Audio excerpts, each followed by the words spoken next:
సాధారణంగా bike showroom దగ్గరికి వెళ్ళి స్కూటీ కావాలి, బైక్ కావాలి అని అడుగుతుంటాం. ఇకపైన అట్లా అడిగితే కేసు పెడతారు. ఎందుకంటే వాటినే ఊత పదాలుగా లేదా వాటినే కోడ్ వర్డ్స్గా మార్చారు పిల్లల విక్రయాల్లో అన్నటువంటి విషయం తేలింది.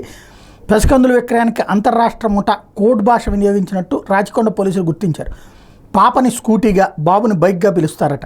ఇలా కోడ్ భాష ఎంచుకున్నారట. చిన్నారులను రాష్ట్రాలు దాటించి పిల్లలు లేని దంపతులకు అమ్ముతున్న అంతర్రాష్ట్ర ముఠాను గుట్టును రాచకొండ పోలీసులు భగ్నం చేసిన నేపథ్యంలో వాళ్ళు తేల్చినటువంటి వ్యవహారం ఇది. ఢిల్లీతో పాటు పూణే, ఉత్తరప్రదేశ్, నోయిడా, హర్యానాలోని పలు సిటీల్లో పోలీసులు బృందాలుగా ఏర్పడి స్థానిక పోలీసుల సహకారంతో కొందరు అదుపులోకి తీసుకున్నారు.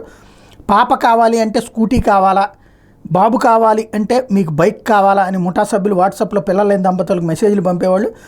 డైరెక్ట్గా పాప కావాలా లేదా బాబు కావాలని మెసేజ్లు చేస్తే పోలీసులకు దొరికిపోయే ప్రమాదం ఉన్న నేపథ్యంలో ముఠా సభ్యులు ఈ కోడ్ భాష వినియోగించినట్టు పోలీసులు గుర్తించారు. ఎవరైనా తెలియక పాప లేదు బాబు కావాలి అని మెసేజ్ చేస్తే వాళ్ళకి వాట్సాప్ కాల్ చేసి మరి ఈ కోడ్ భాష గురించి చెప్పేవాళ్ళని, ఆ తర్వాత పిల్లలేని దంపతులు కూడా కోడ్ భాషను వినియోగించేవాళ్ళని తెలిసింది.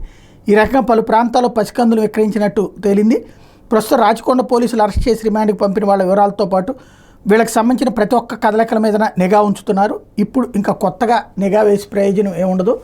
అమ్మేవాళ్ళని కొనే వాళ్ళకి సంబంధించి అమ్మేవాళ్ళు ఇక్కడ ఏదో దొంగలేం కాదు, వాస్తవంగా బిడ్డలు లేని తల్లిదండ్రులు. ఏ మాఫియా ముఠాలో అయితే తప్పు, ఏది అంటే అడుక్కునే మాఫియా ముఠాలో అట్లాంటిది అయితే, మిగతా వాళ్ళు ఈ పేదలు పెంచుకోలేనప్పుడు వేరే వాళ్ళకి పెంపకానికి ఇస్తున్నారు, అది అమ్మకం అంటున్నారు.